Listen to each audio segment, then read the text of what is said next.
Muy buenas tardes, amigos. Bienvenidos a Escala en Miraflores. Soy Yasmín Canales y el día de hoy los voy a acompañar en la conducción. Lamentablemente, la doctora Rosana no ha podido estar presente el día de hoy por algunos problemas en su agenda, pero esperamos contar con ella para la siguiente transmisión. Bien, hoy día en el programa vamos a abordar un tema muy crucial para la sociedad. Vamos a hablar sobre proteger tus derechos, en específico dentro de la violencia familiar, pero vamos a verlo desde un punto del Código Penal. Así vamos a poder responder a todas sus consultas referente a este tema. Y como ya sabemos, la violencia familiar es una problemática que afecta a miles de personas en nuestro país y en el mundo. Y bueno, es fundamental conocer, ¿no?, cómo identificarla, denunciarla y protegerte de ella. Para guiarnos en este importante tema tenemos con nuestra invitada Diana Custodio Vivar. Ella es abogada especialista en temas de familia, niñez y adolescencia, y junto a su conocimiento y experiencia vamos a abordar este tema que muchos vamos a querer comprender mejor para poder ayudar si es que estás sufriendo de este tipo de abuso o si conoces a alguien en este tipo de situación. Así que damos bienvenido aquí a nuestra querida invitada. ¿Qué tal, doctora Diana? ¿Cómo está? Buenas tardes. Buenas tardes, gracias Yasmín por la invitación, A usted. gracias a Radio Miraflores. Atenta para absolver cualquier tipo de dudas en este tema que es tan delicado y lamentablemente tan cotidiano en nuestra sociedad. Exactamente. Doctora Diana, ¿podría contarnos un poco de su experiencia? ¿Hace cuánto tiempo tiene usted ejerciendo en este tipo de casos? Bueno, yo soy abogada ya hace más de 25 años. eh, Trabajé antes en el Poder Judicial, en el área de familia, posteriormente en la Oficina de Control Interno. Ahí terminé hace unos 17 años aproximadamente y fui a litigar, y me especialicé en los temas relativos a niñez y adolescencia y los temas de familia. Actualmente ya me dedico básicamente a estos temas, ¿no? Que son muy importantes. Bueno, soy egresada de la maestría de familia de la Universidad San Martín de Porras. Tengo una especialización en temas de violencia familiar, así como también en niñez y adolescencia. Actualmente estoy haciendo una especialización en la UNCAS de Argentina con respecto a los temas de derechos de niños, niñas y de temas de género, lo cual es muy importante, atendiendo a la necesidad que se tiene que contar con este tipo de especializaciones a nivel nacional. Comprendo. Bueno, como podemos ver, nuestra invitada es una experta en este tema y con ella vamos a poder desglosar de una manera un poco más coloquial para que el público pueda entender qué pasos debe seguir en caso esté sufriendo de violencia dentro del núcleo familiar. Antes de iniciar, queremos entender cómo se establece la violencia dentro del núcleo familiar, dentro de las leyes. Sé que la ley, si no me equivoco, es la 3036-4, la que estipula este tipo de violencia dentro, ¿no?, del código. Y bueno, sabemos que tenemos 2 tipos de violencia, la violencia física y la psicológica. ¿Cómo se ve esto reflejado dentro del Código Penal? A ver, antes de nada tenemos que considerar que dentro del Perú existe una normativa especializada en temas de violencia familiar, que es la 30364, que es la ley de violencia, que es la ley que protege a la mujer y a los demás integrantes del grupo familiar. Bajo ese contexto es donde nosotros nos guiamos para dar un inicio con respecto a los tipos de proceso que se van a desarrollar debido a la actuación que tienen las partes. La ley 3364 existen cuatro tipos de violencia: la violencia física, la violencia psicológica, la violencia económica o patrimonial y la violencia sexual. Dentro de este contexto, no solamente es lo que se entiende como una violencia a las personas que están dentro de un núcleo familiar, o sea, que viven bajo un mismo techo, sino también considerándose qué tipo de relaciones tienen. Porque si yo he tenido un conviviente con el cual ya no mantengo una convivencia, pero tenemos un hijo en común o tenemos alguna actividad en común, puede que yo también sea víctima o que sea parte agresora en esta relación. Es igual que los esposos y los ex esposos, sí, digan. No, sí, justo le iba a preguntar, no es necesario estar legalmente, diga, firmado que eres un matrimonio, sino también está dentro los que son convivientes o los que están dentro de una, digamos, relación afectiva que haya tenido como consecuencia un hijo o no una relación de largo plazo. Una relación de largo plazo. No necesariamente yo tengo que tener el vínculo matrimonial. ¿Por qué? Porque la ley ha tenido una ampliación con respecto a esto, porque se tiene que considerar el tipo de relación que mantengo o que haya mantenido y cuál es el vínculo que voy a tener. Es más, ahora el tema de violencia también está ingresando las personas que conviven en la casa y que no necesariamente yo tengo un vínculo legal con ellas, como por ejemplo, ¿no? Las colaboradoras del hogar, que muchas veces también son víctimas de este tipo de violencias con respecto a sus derechos, que puede ser la falta de pago que muchas veces le pueden realizar o las agresiones que pueden ser víctimas por parte de sus empleadores. Basta que haya un vínculo y yo viva en este caso en específico para que yo pueda también iniciar una denuncia por violencia en mi agravio. Bien, ahora, esto es, digamos, hablando de un tipo de violencia que sufre, como usted dijo, hay física, económica, también hay psicológica y en cuanto a lo psicológico, que no es una violencia que se pueda, digamos, que ver desde un punto de vista policíaco con evidencias, donde se puedan tomar imágenes o haya, digamos, evidencia de que, por ejemplo, me rompió el brazo, tengo radiografías o tengo moretones, sino que es una violencia que va simultáneamente con un periodo de largo plazo donde la persona sufre una baja de autoestima y se convierte, digamos que en alguien demasiado dependiente y tiene miedo del que es la persona que es su agresora. ¿Cómo el Código Penal ayuda a estas personas que sufren este tipo de daño verbal y psicológico? A ver, el inicio de todo es siempre una denuncia de parte, ¿no? No necesariamente puede ser que yo, porque me siento totalmente perjudicada con esto, sino una tercera persona se da cuenta que yo estoy siendo víctima de violencia, también lo puede hacer. Lo que tenemos que partir es de que la ley 3364 y su reglamento señala cuál es el inicio del proceso. Yo me voy a una comisaría o voy a la fiscalía o hago una denuncia, ¿cómo se llama?, ante el juzgado de familia, porque esta denuncia se parte en dos. Si es que yo voy a la fiscalía va a remitir copias, un legajo al juzgado de familia a fin de que el juzgado de familia especializado en temas de violencia me brinde las medidas de protección correspondientes.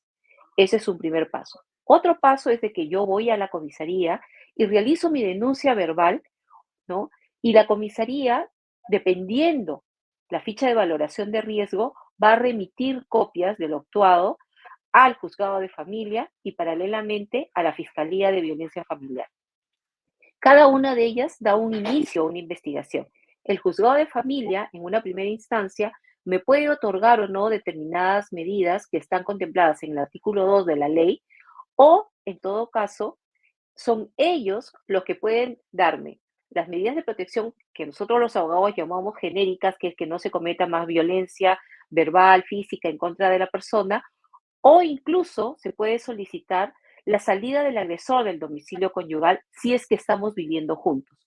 Que no se permita que esta persona se acerque a nosotros, que somos en este caso las víctimas, por un eh, número que es más o menos de 50 a 200 o 300 metros a la redonda del lugar donde se encuentra la víctima, sea en su lugar de domicilio habitual, sea en el lugar donde trabaja o donde estudia, se puede brindar este tipo de protección.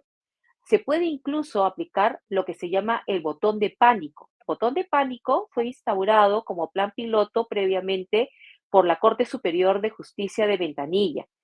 El magistrado que tuvo a cargo todo este tema fue el doctor Cristian Hernández, que es el que lleva a que se traslade posteriormente a la mayoría de cortes y se implementen estos botones de pánico. El botón de pánico sirve para que en su momento, cuando yo veo que el agresor o los agresores están cerca mío y yo tengo medidas de restricción, pueda inmediatamente apretar este botón y mediante una llamada, porque voy a tener una geolocalización, me puedan ubicar y llegue a la policía en el más breve paso. Lamentablemente, la aplicación del botón de pánico es bastante restringida. Comprendo. Es como un aplicativo que se creó para que se pueda hacer una conexión un poco más rápida con el servicio de la policía o de protección. Así es lamentablemente la Corte, bueno, la Corte de Lima en muy pocas oportunidades lo ha otorgado.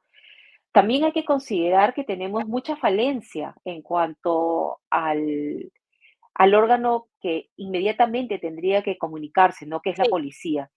Es Justo de bastante este complicado. tema le iba a preguntar, o sea, dentro de la práctica se sabe los pasos, la policía debería aceptar cualquier tipo de denuncia, pero se ha visto muchos casos en donde la misma policía dice, señora, por favor, esta es solamente una riña de matrimonio, arréglelo con su marido, no puedo poner algo tan sencillo como que le empujó discutiendo o intentó levantarle la mano. Eso, señora, por favor, que no sé qué vienen a minimizar este tipo de maltratos, la misma fuerza que se encarga de tener que protegerte.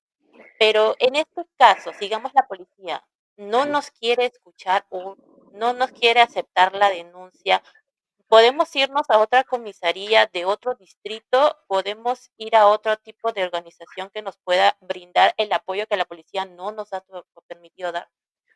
Totalmente.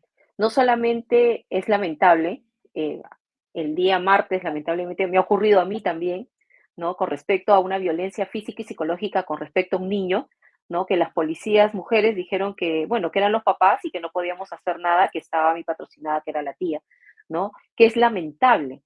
Pero no solamente es eso, si la policía falta a su deber, que es el deber que ellos tienen de recibir y no calificar, porque ellos no pueden emitir una opinión de juicio, porque finalmente es el Poder Judicial quien Quien luego de haber decide y ve con evaluado, evidencia. Exacto. efectivamente, luego de haber evaluado las pruebas pertinentes, es el que va a sancionar, de ser el caso, al agresor y lo va a inscribir en el Registro Nacional de Agresores, ¿no? Cuando esté consentida y ejecutoriada esa resolución. Pero si nosotros, al llegar a la policía, nos vemos que estamos siendo vulnerados en nuestro derecho de poder interponer una denuncia, inmediatamente podemos concurrir a la Fiscalía de Violencia Familiar que está de turno o también podemos hacerlo directamente a los juzgados de familia a través de una denuncia correspondiente por la mesa de partes. La mesa de partes de los juzgados de familia del lugar donde se han producido los hechos está abierta las 24 horas del día. Ya.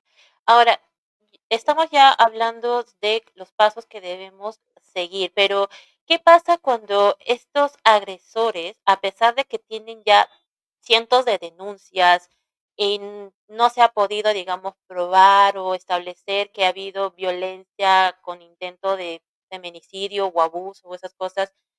¿Qué pasos debe seguir esta persona si quiere, digamos, escapar o alejarse de este agresor que ya, digamos, que tiene un nivel de agresividad más peligrosa, que puede llegar a asesinar a su pareja, a su cónyuge, ya sea mujer o hombre o niño que esté sufriendo la violencia? A ver, legalmente nosotros tenemos casas de acogida. Las casas de acogida son aquellas que se brindan cuando ya hay una violencia extrema.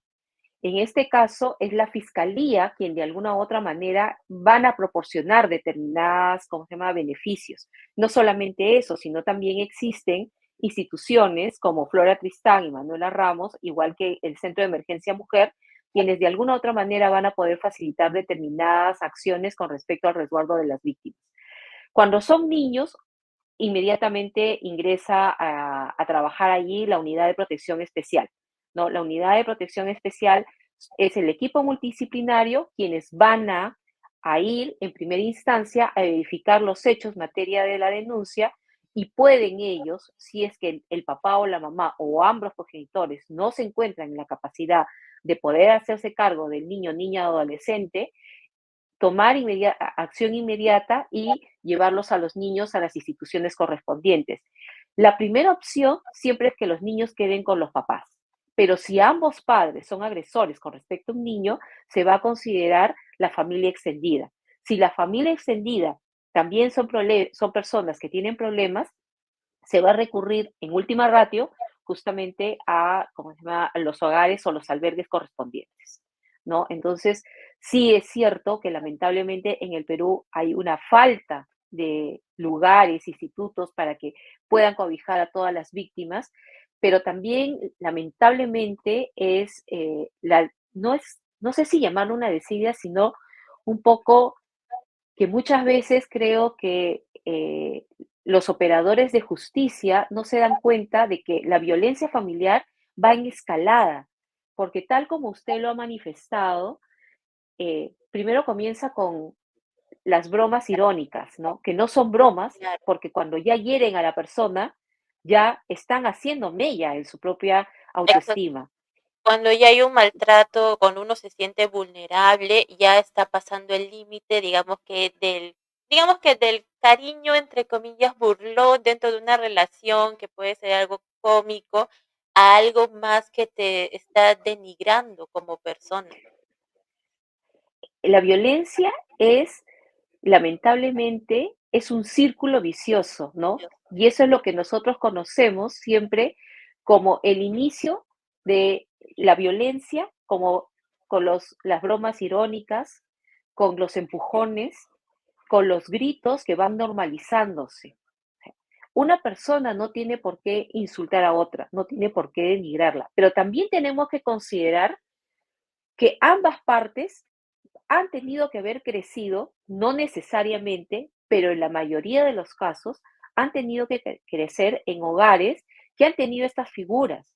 Entonces, lamentablemente, es un ciclo que se va repitiendo. ¿Por qué? Porque hoy día te trato bien, mañana te pego, te pido perdón, digo que nunca más lo voy a hacer y nuevamente comienza con el círculo Exacto. vicioso. Y Y eso es un bueno, tema de autoestima. exacto, pero también hay que ver desde el punto de vista de las personas que deberían colaborar para tu protección, como el caso de la policía. Yo voy, hago mi denuncia, la policía me trata como si fuera una exagerada o un exagerado que no entiendo mi relación, acepta mi denuncia, pero se queda ahí y me obliga a mí a regresar con esta persona que me ha violentado, a tener que sufrir su descargo por haber sido enterado de que lo denuncié y no me siento segura y ya no vuelvo a confiar en el sistema y me quedo Claro. dentro de este ciclo vicioso que no tengo cómo escapar. Me dicen, no, no deberías, lucha, que no sé qué, pero la persona psicológicamente está vulnerada a esto. Desde un punto de vista desde afuera, tú puedes decir, sí, hazlo, escápate, tienes esto, eres una mujer independiente, lo que sea, pero el maltrato es tan fuerte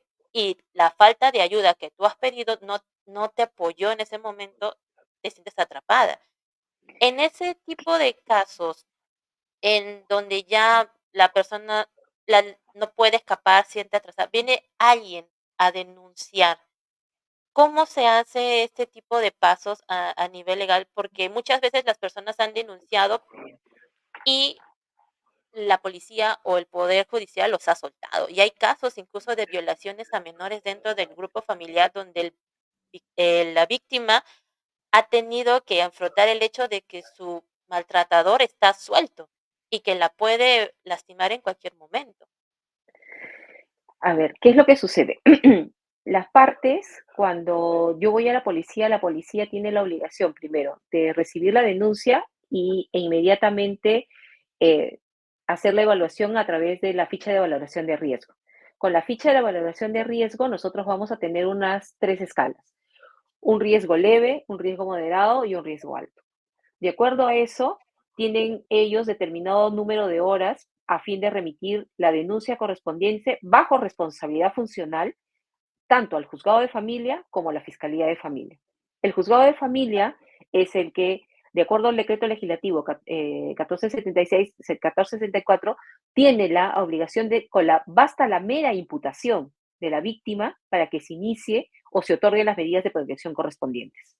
Eso es por el lado del Poder Judicial, porque son paralelos. Yo tengo una denuncia, la denuncia va al Poder Judicial, que me otorga las medidas de protección, y a la Fiscalía de Violencia Familiar. En la Fiscalía de Violencia Familiar no solamente se va a tener en consideración la ficha de valoración de riesgo, sino también la declaración de la víctima. De acuerdo a eso y la evaluación, nos van a dar un oficio para el Instituto de Medicina Legal a fin de que seamos evaluadas y se verifique si existe o no existe algún tipo de afectación en la psiquis de la parte agraviada. Esta ficha es muy importante. ¿Por qué? Porque ahí nos van a señalar si es de que ha existido o no han existido anteriores agresiones. Y si nosotros, como víctimas, hemos ido y hemos denunciado a nosotros los que somos los agresores, ¿no? Entonces, el Ministerio Público es el que tiene la carga de la prueba. Entonces, al tener la carga de la prueba, ellos son los que van a tener el acopio de todo, con la ayuda, obviamente, de la parte agraviada, ¿no? La parte agraviada va, por decirle, ¿no? Si es de que es víctima de violencia psicológica mediante WhatsApp, correos o hechos denigrantes que han sido también verificados por una tercera persona, porque en muchas oportunidades, Claro, tal como usted lo siempre ha con manifestado, testigos creo hay que ayuda, testigos, ¿verdad? porque no necesariamente tiene que haber un testigo. ¿Qué es lo que le interesa al Ministerio Público? ¿Cuál es el estado de la psiquis de la víctima? La víctima, si en el examen psicológico sale que tiene una afectación, obviamente esto está dentro de lo que señala el tipo penal que solicita la norma, que es el artículo 122b del Código, ¿cómo se llama? El Código Penal. Con ese examen psicológico se van a tener el acopio de las demás pruebas instrumentales o documentales o testimoniales o lo que se tenga. Es más, yo también puedo tener una terapia psicológica a través de la cual se verifica que efectivamente yo he sido víctima de violencia a través del tiempo, por diversos motivos, por diversas razones de mi agresor, ¿no? Entonces, por eso era un poco, no solamente es la violencia psicológica, sino también hay una violencia patrimonial. Dentro de la violencia patrimonial, ¿yo cómo puedo verificarlo? ¿Cómo me afecta a mí?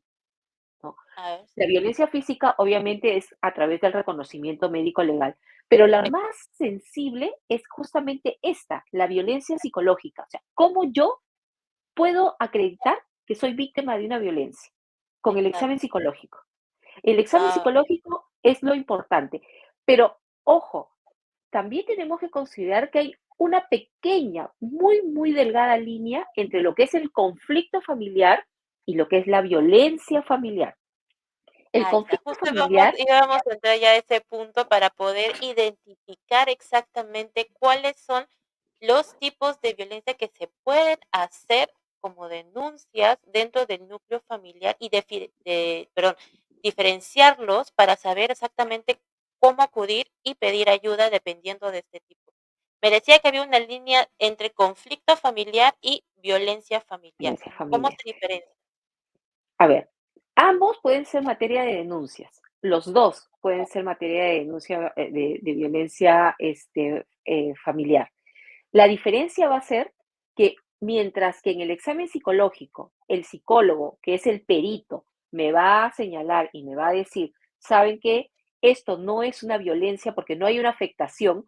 ¿Por qué? Porque ambas personas tienen opiniones distintas, pero ninguno de los dos ha sido afectado, ni el agresor ni la víctima están siendo afectados en su psiquis. Eso se considera un conflicto familiar, que casi siempre es una mala comunicación. La diferencia, y eso va al juzgado de paz letrado, la diferencia con el proceso de violencia familiar es que yo sí tengo una afectación en la psiquis que puede ser una afectación leve, que va también al juzgado de paz letrado, una afectación moderada o una alta afectación. Cualquiera de estas dos últimas, la moderada y la alta, va a implicar que se inicie un proceso penal por violencia.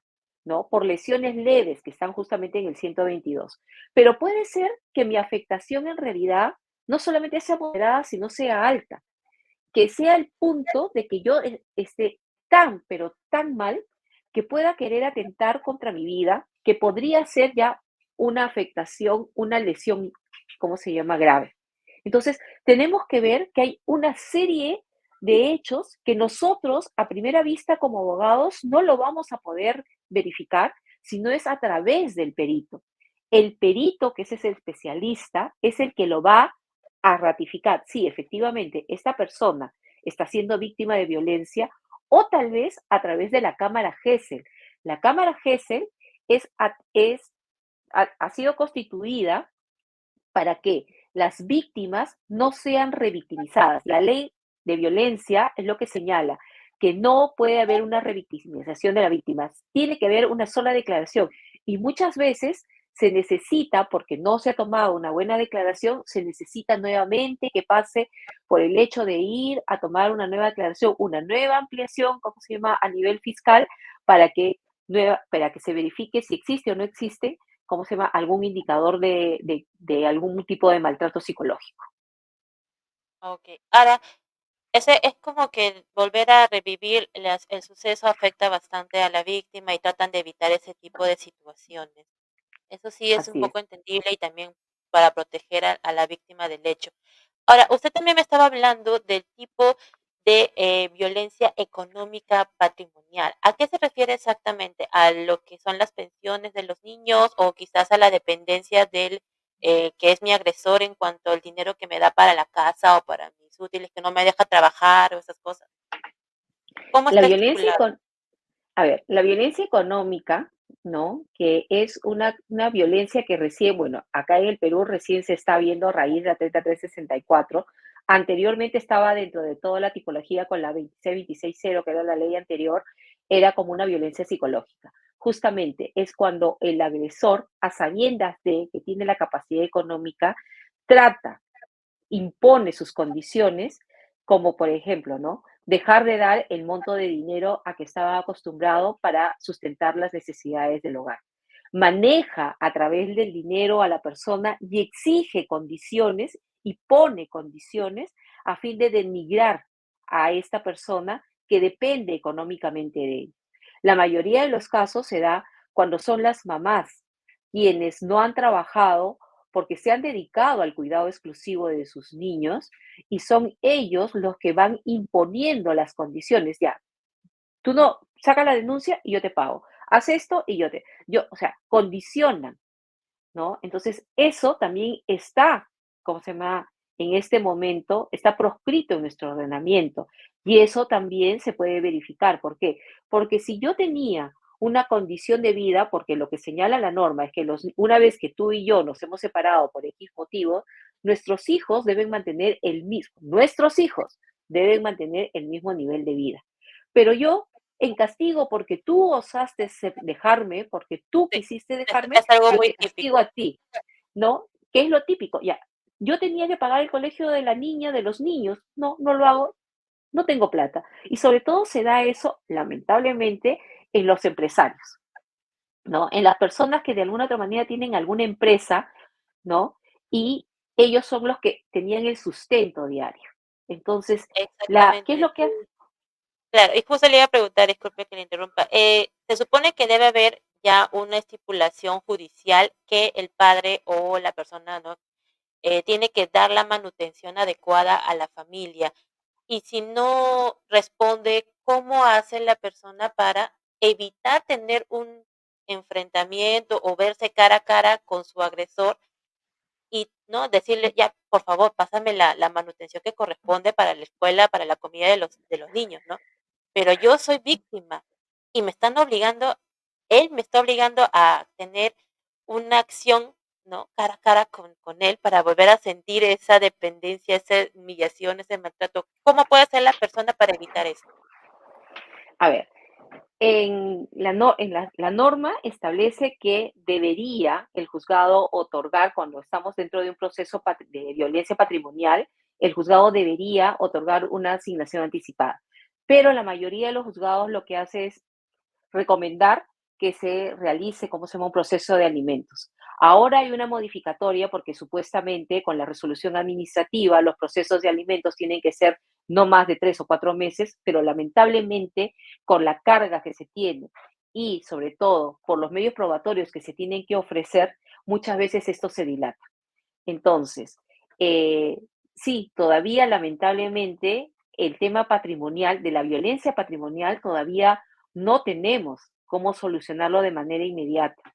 ¿Por qué? Porque a pesar de que el juzgado pueda otorgar una asignación anticipada, muchas veces no lo hacen y solamente por la, por el querer seguir dominando y seguir siendo las personas que tengan la razón y puedan imponer sus condiciones para que la víctima continúe teniendo que comunicarse con ellos a fin de poder lograr y satisfacer las necesidades de sus hijos, ¿no? No Eso solamente sus debería ser hijos. evitado, eso debería ser evitado y el Poder Judicial debería ya tener acciones que ayuden, porque me están obligando a seguir dentro de este ciclo de violencia indirectamente, es partícipe de esto. A ver, como manifesté en un inicio, ¿no? Yo he estado dentro del Poder Judicial y sé cuál es la carga que tiene. Y también sé cuáles son las falencias que tiene el Poder Judicial. Dentro de esas falencias es la falta de órganos, ¿cómo se llama? Jurisdiccionales. O sea, en Clima somos demasiadas personas, somos demasiados ciudadanos que necesitamos concurrir a un juzgado. Están abarrotados. El Poder Judicial no cuenta con la infraestructura necesaria. Si uno ha tenido la oportunidad de ir a algún otro país a ver los juzgados de familia, la diferencia de un juzgado en la capital, que es Mm, Lima, es abismal con respecto, por ejemplo, a uno en Tucumán, que uno llega, hay una salita de estar donde pueden estar los niños, hay una sala de estar donde pueden estar los adolescentes, donde los jueces los entrevistan tranquilamente.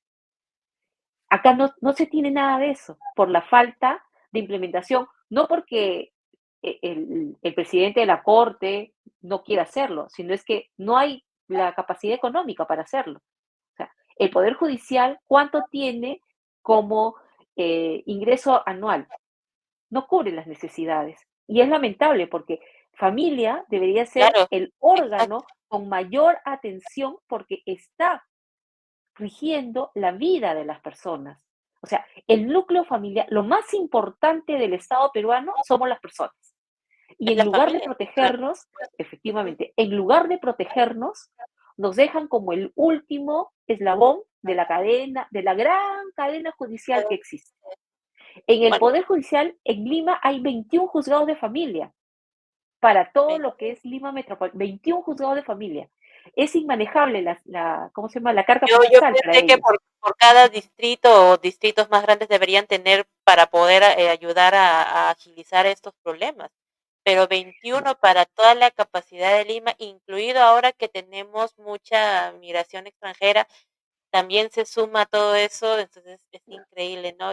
Lamentablemente, como usted dice, no hay el apoyo económico necesario o la logística adecuada para poder ayudar a agilizar y se ven estos problemas de que los agresores llegan a salir por falta de el problema de la logística dentro del área de protección familiar. Y justo hablando de este tema de la familia, entendemos de que también hay violencia, no solo en la mujer y al niño o adolescente, sino que también hay hombres que sufren de violencia y lamentablemente no muchos denuncian, pero hay. Y dentro de esto se dan las denuncias falsas de mujeres, ¿no? Que utilizan el sistema como modo de amenaza. ¿Cómo se hace en este caso? ¿Cómo se ve, cómo trabaja el abogado y el poder judicial o de la familia para, digamos, anular o descartar este tipo de denuncias falsas? justamente, ¿no? Dentro de lo que es, ¿qué es lo que pasa? El equipo multidisciplinario que trabaja en el Poder Judicial, ¿no? Tal cual tampoco no se da abasto. O sea, el Instituto de Medicina Legal tiene fecha para los exámenes psicológicos hoy día. que estamos 9 de septiembre, tiene para febrero del 2025. O sea, estamos abarrotados, abarrotados y, a ver, un proceso de familia que puede demorar más de 4 meses y que se demora tanto, justicia que tarda no es justicia. O sea, sobre todo para exacto. niños o para víctimas, ¿no? ¿Qué es lo que sucede? Tal cual, lamentablemente, usted lo acaba de señalar. El tema es de que va a depender también muchas veces de con quién estemos litigando. Lamentablemente, hay abogados que pueden imputar cualquier tema, cualquier hecho de violencia con la finalidad de obtener algún tema de una medida de restricción para que no vean a los niños y con eso poder lograr algún tipo de conciliación extrajudicial. Lo que tenemos que recordar es que los procesos de violencia familiar, una vez iniciados, no se pueden desistir como en la ley anterior. En la ley anterior yo podía desistirme, ahora no se desiste, continúan de oficio, sobre todo cuando ha habido una violencia física. Entonces, ¿qué es lo que tenemos que considerar acá? Nosotros tenemos que acreditar que efectivamente la presunta violencia existente, la violencia psicológica o la violencia física existente o denunciada, se va a través del examen psicológico, el reconocimiento médico legal que no existe. Ahora, el problema es que muchas veces puede haber existido, pero no necesariamente al que ha sido imputado por el hecho lo ha realizado, sino puede ser una tercera persona, pero que ha habido un concierto de voluntades para imputarle ese hecho y que comience, como se llama, todo un proceso de violencia familiar, ¿no? Entonces es bastante complicado porque, como le digo, el decreto legislativo 1470 es el que, hace un rato me equivoqué, dije 74, el decreto legislativo 1470 señala que es la sola imputación. Entonces, la sola imputación es de que yo puedo estar entre cuatro paredes con mi presunto agresor y yo golpearme, autogolpearme, autolesionarme. Entonces, yo llego al médico legista y el médico legista efectivamente va a ver que hay un golpe, pero ¿quién más que lo que yo voy a relatar? Entonces, el hecho es de que cuando se va a hacer el cronograma de cómo se ha realizado el hecho, muchas veces no se acuerdan y entran en contradicciones. Y es ahí donde uno también tiene que considerar qué es lo que señala, ¿no? Lo que es la legítima defensa. Porque, ¿qué es lo que sucede? Si yo, mujer, por mi condición de tal, siempre supuestamente soy la agraviada, pero yo cojo un par de tijeras y quiero atacar a mi presunto agresor solamente porque estoy molesta, porque me molesté, no sé, por X motivo. Voy y lo quiero agredir. ¿Y él qué es lo que hace? Me agarra las manos y comenzamos a forcejear. Obviamente, si Ahí estamos se genera genera un exactamente. tema, pero hay una violencia recíproca. ¿Por Es, qué? Porque los dos estamos con lesiones, los dos vamos a presentar lesiones, los dos nos vamos detenidos hasta que se esclarezcan los hechos. sí, justo Como las teníamos una lesiones, pregunta de nuestros seguidores de Meet Doc Daily. Dice, ¿y qué pasa cuando ambas personas se violentan? El que denuncia primero es el que gana. Y no, acá dice, no. porque en las relaciones ambos, mujeres y hombres, a veces actúan violentamente, pero el más vulnerable es el que tiene mayor disponibilidad de credibilidad. Y esto es justo lo que No, estábamos hablando, ¿no? no es un tema de género. O sea, lo que tenemos que enfocar es justamente cómo sucedieron los hechos. ¿Qué es cuál es un poco cuestionable, ¿no? El tema del momento que se toma la denuncia. Porque le preguntan, ¿no? ¿Cuál es el hecho que usted denuncia? Por decir, ¿no? El 9 de septiembre a las 6:38 de la noche vino Yasmín con un lapicero y me lo tiró, ¿no? Entonces, como Yasmín me tiró el lapicero, yo agarré el borrador y se lo tiré. Entonces, van a tener que ver cuáles son los elementos que se están utilizando. Como lo que le estoy contando, ¿no? Yo, mujer, agarro y le tiro una tijera al hombre. Y el hombre, ¿qué es lo que hace? Le tira una cachetada. Entonces, ¿cuál es el elemento más agraviante? Va a ser la tijera, porque si me cae a mí, me puede hacer daño. La Ya cachetada, se considera obviamente, el arma que se está utilizando, el contexto que se está dando. es efectivamente, porque si es que yo estoy tranquilamente sentada y vienen y mi esposo yo estoy sentada ahorita con ustedes conversando y viene mi esposo y me dice, sirve una taza de café. Y yo le digo, discúlpame, estoy ocupada.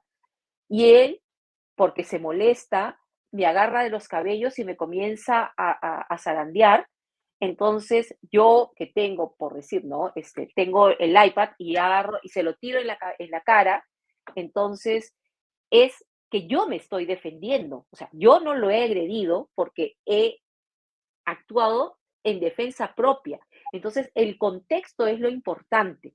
¿Qué es lo que ha sucedido? O sea, ninguna persona va a actuar desproporcionalmente frente a un hecho. O sea, si el hombre viene, que puede ser, o la mujer viene, porque no vamos a poner, el ser humano, ¿ya? La persona viene, me jala los cabellos, o me tira el café, o me tira el celular y quiere que lo atienda, y yo ante ese hecho de agresión también lo agredo, obviamente va a haber una agresión mutua y los dos van a ser culpables dependiendo si es que es una agresión física, va a depender qué es lo que arroje el reconocimiento médico legal. Si el médico legal, la mayoría de veces las mujeres tenemos las uñas largas y por querer defendernos lo rasguñamos, nos van a Exacto. preguntar qué es lo que pasó. Le digo, ¿no? Le vuelvo a hacer el mismo planteamiento. Yo sentada, viene mi esposo, quiero café, yo estoy ocupada, termino y te lo sirvo. No, yo quiero en este momento, porque hay personas que son muy iracundas. Sí, Me jala el cabello, me comienza a zarandear y yo para que no me continúe jalando el cabello, lo agarro y lo araño del brazo. para Entonces, claro, dentro del médico legista, yo paso, no voy a tener, porque puedo tener agresiones sin lesión, porque el cabello no necesariamente voy a tener el cuero claro, cabelludo, hay alguna partes del lesión. cuerpo en donde no se nota una lesión, digamos, como en los brazos, que se generan moretones en la espalda, es un poco más difícil. Exacto. Los que son violentos Pe- saben dónde golpear. Eso es algo que sorprende. Ellos saben exactamente dónde para evitar este tipo de marcas en el cuerpo. y va a depender de muchas situaciones, ¿ah? Ojo, porque existen también personas que son violentas, pero porque tienen también un antecedente psiquiátrico y no lo conocen hasta el momento en que pasa un examen psicológico y el psicólogo lo deriva al examen psiquiátrico. Entonces también es un tema de salud mental. O sea, la violencia familiar es un tema de salud mental que hay que considerar. Por eso es también, hay que conocer que existen familias que han venido bajo este contexto de la violencia, ¿no? Que han eh, normalizado la violencia porque yo llego a mi casa y en lugar de dirigirme con respeto y con cariño a mi pareja, le grito cualquier tontería y la otra persona también me responde de igual manera, nos tratamos insultos, gritamos y para nosotros es una cosa normal, o sea, no lo vemos nada fuera de lo común. Pero hay otras personas que no hemos vivido bajo esos parámetros, sino dentro de lo que es la casita feliz, nadie se gritaba, todos vivían tranquilos, nuestras familias han sido bonitas y Claro, hay llegamos un a un toque ambiente, diferente. Exacto. efectivamente, pero ¿qué es lo que nosotros tenemos que ver? Y es el tema de la autoestima. Una persona que ha vivido dentro de la violencia familiar de manera constante desde que nació, entonces es una persona que requiere imponer, que requiere gritar, que requiere llamar la atención, porque justamente se siente tan vulnerable que se pone un caparazón y no le interesa dañar al resto de personas. No le interesa, a pesar de que sabe de que puede con esto hacer daño, no le va a interesar porque no tiene la capacidad de ser empática incluso con sus mismos hijos. Entonces Y como ahí es usted donde, menciona, la violencia viene, ¿no? Quizás del mismo núcleo familiar anterior a él, sus padres o alguien cercano, él lo vio como algo natural, la mamá no lo protegió, era sumisa, él asume que su pareja va a ser igual, de repente no, pero esto ya es, digamos, dentro de un estudio más psicológico, la pareja tiene que ver si vamos a terapia, si la terapia no funciona, si él ya por sí es alguien violento y a pesar de no pasar los niveles, ¿no? De ayudas de psiquiatría, psicología, él sigue siendo violento,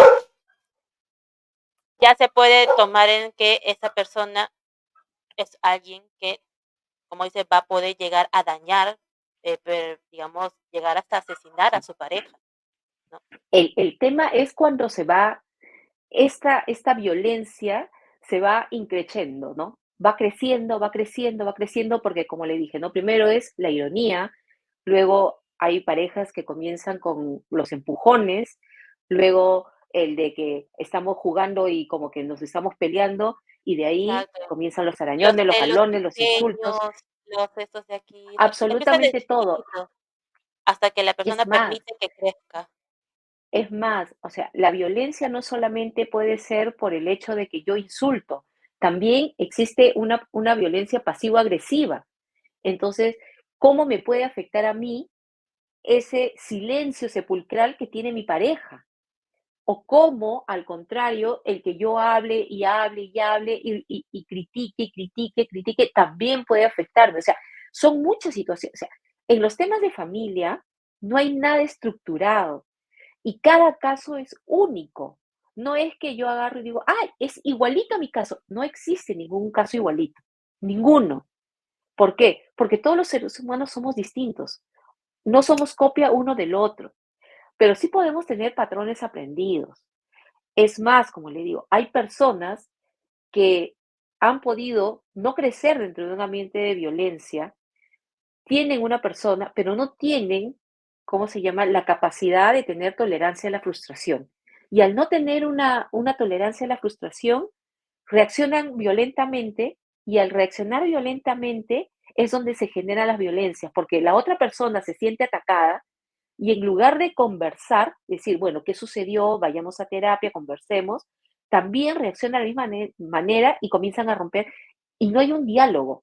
Entonces, el diálogo es muy importante en las parejas, porque yo le puedo decir a mi pareja, mira, yo he crecido en un ambiente lleno de golpes, de malos momentos, entonces lo que yo quiero es de que tú me ayudes, vayamos los dos a terapia y que tú seas mi fortaleza o que los dos hayan vivido en una casa, cada uno en una casita feliz y llegan, pero no tienen tolerancia porque yo he sido un engreído, yo he sido una engreída, nunca me han dicho no, tú me dices no y comenzamos las discusiones.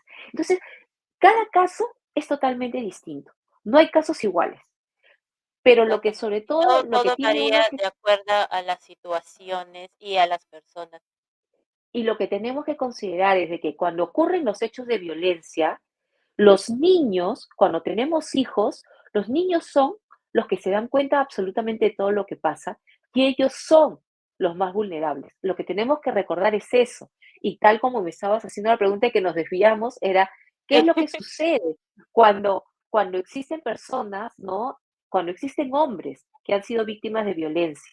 El Ujú. tema es ese, ¿no? O sea, como yo, que supuestamente no estoy dentro del grupo vulnerable, sino soy la mayoría de las veces el Ujú. agente agresor, ¿cómo hago yo para que me crean? Lamentablemente comenzar a grabar. Lo primero que tienen que tener es grabar absolutamente todo, porque muchas veces no se le cree al hombre. Y eso es lo que uno le tiene que recomendar, ¿no?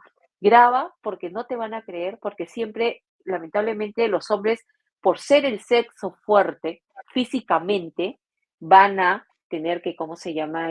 Cargar ellos con la prueba de ver que se acredite que son inocentes, ¿no? Que es lo más En complicado. este caso que tú mencionas de grabar, ¿cómo se podría se acepta una grabación de audio o tiene que ser una grabación de imagen? Porque usted sabe que a veces se puede editar la computadora, muchos trucos por ahí. La idea es de que sea la idea es de que sea ¿cómo se llama? Un video con audio y, ¿cómo se llama? Con imágenes. Es lo principal. ¿Por qué? Porque yo tengo la obligación de entregar ¿cómo se llama? El USB y en el USB se va a verificar si existe o no existe, ¿cómo se llama? Algún momento en que ha podido ser editado. Obviamente la Claro, mayoría de veces pues con el siempre van a perito tener, verifica si el video ha sido editado o no. si es que yo cuestiono ¿cómo se llama? Ese video. El USB lo puedo cuestionar, las imágenes las pueden cuestionar, o sea, todo, recordemos que todos los medios probatorios son materia de cuestionamiento, siempre y cuando yo no acredite que se trata de una prueba, ¿cómo se llama? Plena, ¿no? Los exámenes psicológicos también pueden ser contrastados con un contrainforme, o sea, son muchas las situaciones que las que yo tengo que tener. Pero si yo tengo un audio donde efectivamente tengo 20 minutos de pelea y el audio está desde que comienza se ve absolutamente todo y se verifica que en lugar de que sea yo la parte agredida, soy el agresor, obviamente se me va a imputar, pues no, el hecho en materia de investigación. Y de ser el caso, si es que esta investigación cuenta con todos los requisitos necesarios, se va a remitir a, ¿cómo se llama?, al juzgado penal, y el juzgado penal emitirá la sentencia que se cree pertinente, ¿no? Ya. Justo estábamos también hablando de la falta de apoyo de logística y financiamiento para los que son del área familiar. ¿Qué pasa cuando, digamos, la víctima no tiene otra propiedad a la cual ir y tiene hijos? Y ésta ha denunciado un maltrato de violencia y hay muestras físicas. ¿Qué es lo que hace el esto familiar? ¿Saca al agresor de la casa? Usted también dijo que hay lugares de apoyo donde pueden llevar a la familia, pero sabemos que también pueden estar llenos, no hay cupos. ¿Qué otras opciones tiene la víctima con los niños para poder permanecer dentro de de su domicilio, quizás, o ir a donde una familia, aparte de pedir una restricción de alejamiento, de distanciamiento, no para el agresor? Lo primero es que siempre se trata de que los niños mantengan el lugar donde siempre han vivido, ¿no?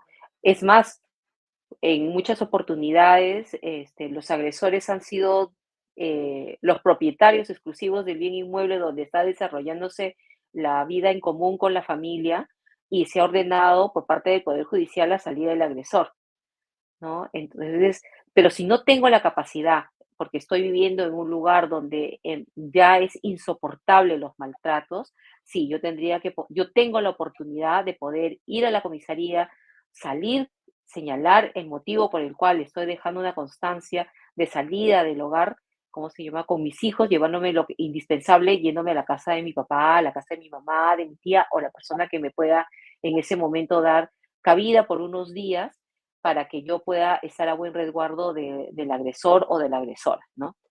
Okey, sí, entonces se tiene que estipular un abandono de hogar por tal motivo, porque si no, la otra persona puede denunciar que ella ha abandonado el hogar, está incumpliendo un No, no es abandono de hogar.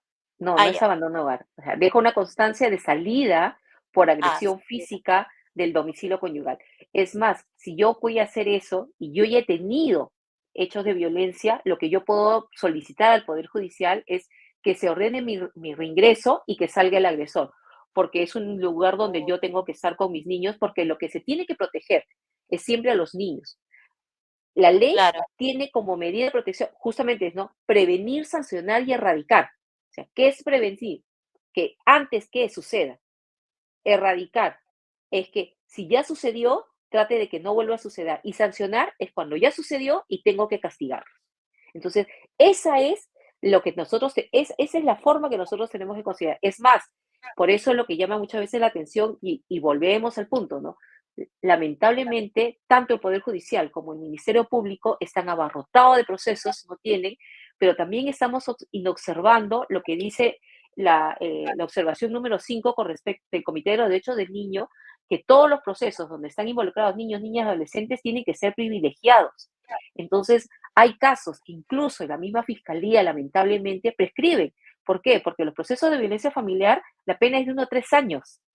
Entonces, llega al Poder Judicial y ya prescribió y no hay claro, porque sanción. el Entonces niño uno ya no es dice, un niño, sino ya es alguien de 18 años, que ya es un adulto prácticamente según la ley, y ya no tiene ese y, tipo de y se vuelve beneficio, a digamos, por cometer ley. Sí, y cometer nuevamente actos de violencia. Entonces, ¿qué es lo que señala? La misma ley nos dice, si yo he sido víctima de presuntas violencias, o mejor dicho, yo he sido denunciado por presuntas violencias, las cuales no son ciertas, a mí me faculta para iniciar otro proceso, pero eso es lo que llama la atención, proceso tras proceso. O sea, dice, ya, yo he sido denunciado 20 veces, a la 21ª denuncio todas las denuncias anteriores. ¿Y qué llego? Lamentablemente ya sucedió, yo ya tuve medidas de protección, tuve que iniciar un proceso, tuve que levantar todas las medidas, pasaron 5, 6, 7, 8, 9, 10 años y yo recién puedo iniciar un proceso para que finalmente me digan, bueno, ya terminó, ya no hay nada ¿cómo se llama?, que protegerlo. Entonces también hay algunas veces claro. artículos, en este caso, ¿no? Incisos que en realidad es un saludo a la bandera, lamentablemente. Sí, por lo que estamos viendo ahorita la situación con las áreas de protección familiar están en una situación de crisis realmente que ya ni siquiera el Estado creo que está tomando las medidas adecuadas para proteger los núcleos de familia, que son la parte fundamental dentro de la sociedad. Y justo hablando también desde el punto de vista de violencia económica, digamos que el agresor solamente es agresor con la pareja y no con los niños. Y en este caso, él tiene la capacidad económica y solicita la custodia de los niños, porque no hay, como usted dice, hay un problema de logística, un problema de atención con esto judicial. La señora tiene que salir, pero no le deja sacar a los niños y porque él, como él tiene la capacidad económica, el trabajo, es respetable ante la sociedad, ante sus amigos, ¿no? Y es algo dentro de la pareja. ¿Cómo se da esta situación dentro de la violencia familiar con este tipo de casos? A ver, ¿Dentro de su experiencia ha sucedido algo parecido? ¿qué es lo que sucede, no? Muchas veces el tema patrimonial no solamente alcanza a la pareja, sino también alcanza a los niños, porque los niños son víctimas de justamente de las restricciones económicas que el padre está realizando. No solamente es la mamá, porque la mamá es la que recibe el dinero, es la administradora económica de los niños, ¿no? Pero ¿qué es lo que sucede cuando los papás retienen? Justamente porque dicen, yo no tengo la capacidad. Va a depender mucho de qué es lo que también digan los niños, porque ya eso ya no sería una violencia, sino también estaríamos dentro de lo que es un proceso de tenencia y custodia o un reconocimiento de tenencia y custodia. Dependiendo de la edad de los niños, los jueces van a escucharlos, ¿no? Entonces, es más, muchas veces señalan, ¿no? Que existen niños que están siendo manipulados, pero los niños saben quién, quién en realidad se dedica a ellos. O sea, no es que el papá o la mamá les dé más o menos, sino es quién para ellos están atentos a sus necesidades. Los niños pequeños, sobre todo, son los que son más susceptibles al cariño y al amor que tiene papá o mamá, indistintamente. Es más, cuando papá y mamá a los dos quieren por igual, los niños van a decir siempre, yo quiero estar con mi papá y con mi mamá. O sea, no es de quién tiene más dinero, sino con cuál de los niños se sienten mucho más a gusto. Y eso también es importante, porque el tema de violencia familiar, como le vuelvo a repetir, es directa o indirectamente, los niños son los perjudicados. En un tema de violencia patrimonial, los niños son directamente perjudicados porque no se les otorga para pagar, como se llama, sus colegios, para satisfacer sus necesidades. Y adicionalmente también cuando presencian hechos de violencia, esa es una violencia agravada. ¿Por qué? Porque está haciendo en presencia de un menor de edad. Entonces, ahí la norma hace distinciones, porque yo vengo acá, como le digo, el mismo hecho, ¿no? Llega, me jalan el cabello y mis hijos están estudiando al frente, ¿no? Mis Y hijos ven ven el que su hecho. papá, efectivamente, entonces es una violencia física y me bota de la casa, ¿no? Agarra, me bota, entonces yo me voy, me bota, me arrastra, me saca de la casa y me bota. Mis hijos han presenciado eso. Entonces, los niños lo que pueden hacer, yo voy, me voy a la comisaría, hago mi denuncia, vengo con el policía y le puede preguntar a los niños, ¿quién quieres quedarte? ¿Con tu papá o con tu mamá? Los niños pueden decir, me voy con él o con ella, me quedo acá o no me quedo acá. Entonces, si los niños salen, yo puedo pedir inicio mi proceso de alimentos, inicio mi proceso de violencia. Dentro del proceso de violencia puedo solicitar que salga el agresor y que yo reingrese porque ese es el domicilio donde siempre han estado mis niños. Claro, Entonces, ese es va el a ser caso una cuando serie de el situaciones. niño ve y entiende la situación, pero hay casos en donde el agresor, como te mencioné, solamente agrede a la madre, pero los niños no lo ven y el agresor es cariñoso con los niños, le da los juguetes, le compra, se ve la educación, todo. Entonces, en ese caso, los niños, de repente, ¿no? El padre dice: "No, mis hijos se quedan conmigo", y la mamá no tiene opción porque no tiene el apoyo económico y los niños no se quieren ir porque se sienten cómodos con la mamá. O sea, en ese caso, ¿la ley obliga a que la madre se vaya con los niños o se pueden quedar con el padre? A ver, la violencia, si la violencia, los niños no han presenciado ningún tipo de violencia, ni tampoco los niños son víctimas de violencia. Ahí no hay violencia en agravio de niños, niños y adolescentes. La violencia solamente se generaría entre la pareja. Entonces, en un proceso de tenencia y custodia, se tendría que ver cuál de los dos está en la mejor capacidad para ejercer el rol de papá o mamá. Puede que sea ambos y puede que al final exista una tenencia y custodia compartida. O sea, no necesariamente porque mi pareja es mala conmigo, lo puede ser con sus hijos. Existe esa contradicción. En la realidad Exacto. existe esa contradicción, que hay parejas que son pésimas, o sea, Ujú. pésimas como esposos o como novios, como convivientes, que son pésimos, pero como padres son maravillosos. Entonces, ante eso, ¿qué es lo que hacemos? El juzgado en un proceso de violencia no va a emitir ningún tipo de pronunciamiento, sino va a ser un proceso de tenencia y custodia. Como dice, ¿no? Yo me quedo con mis hijos porque yo tengo la capacidad económica, yo te saco de acá de la casa, entonces tú lo que me pides es una tenencia y custodia exclusiva o una tenencia y custodia compartida. Porque el juzgado lo que va a evaluar es, ya, ok, a ver, ¿qué es lo que ha hecho esta mala persona con respecto a tus hijos? Tus hijos nunca han presenciado nada, absolutamente nada, ni siquiera la nana, ni siquiera la persona que los ayuda, nadie. La violencia se centró en su dormitorio entre ustedes dos. Exacto. En ese caso, solamente se circunscribe a ustedes dos. No se toca nada y ya ese es otro tipo de proceso que es una tenencia y custodia que tendría que verificarse, ¿cómo se llama?, en vía de acción por parte del papá o de la mamá que quiera atender a los niños. Es más, puede ser que incluso los abuelitos, ¿no? Dependiendo con qué es lo que suceda en ese momento. Ah, ya, o sea, cuando el niño no ve o no es partícipe de esta violencia, se deriva a un tema de custodia y un cargo ya dentro, ¿no?, de las parejas y todo lo demás.